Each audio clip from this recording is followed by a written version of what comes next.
என்னது ராகவ் சதா பிஜேபியில ஜாயின் பண்ணிட்டாரா? தலைவன் ஒரு 7 எம்பியை கூட்டிட்டு பிஜேபியில போய் ஜாயின் பண்ணிட்டாப்ல. ஆம் ஆத்மி கட்சியோட முக்கிய புள்ளியா இருந்த ராகவ் சதா பார்லிமெண்ட்ல எளிய மக்களுக்கான முகமா இருந்த ராகவ் சதா கட்சி தொடங்கினதுல இருந்து ஆம் ஆத்மியில இருந்திருக்காரு. 37 வயசுல எம்பி ஆயிருக்காரு. கட்சியோடைய முக்கிய ஆளாவும் இருந்திருக்காரு.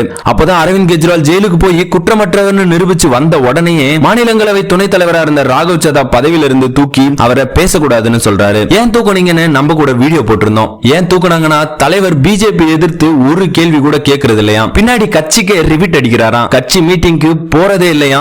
முக்கியமா அரவிந்த் கெஜ்ரிவால் அரெஸ்ட் ஆனப்போ அவரு லண்டனுக்கு ஓடி போயிட்டார். நல்ல ஆளுன்னு நம்பணும். பிஜேபி ஒரு குண்டர் கட்சி, அடியாட்கள் கட்சின்னு பேசினாரு.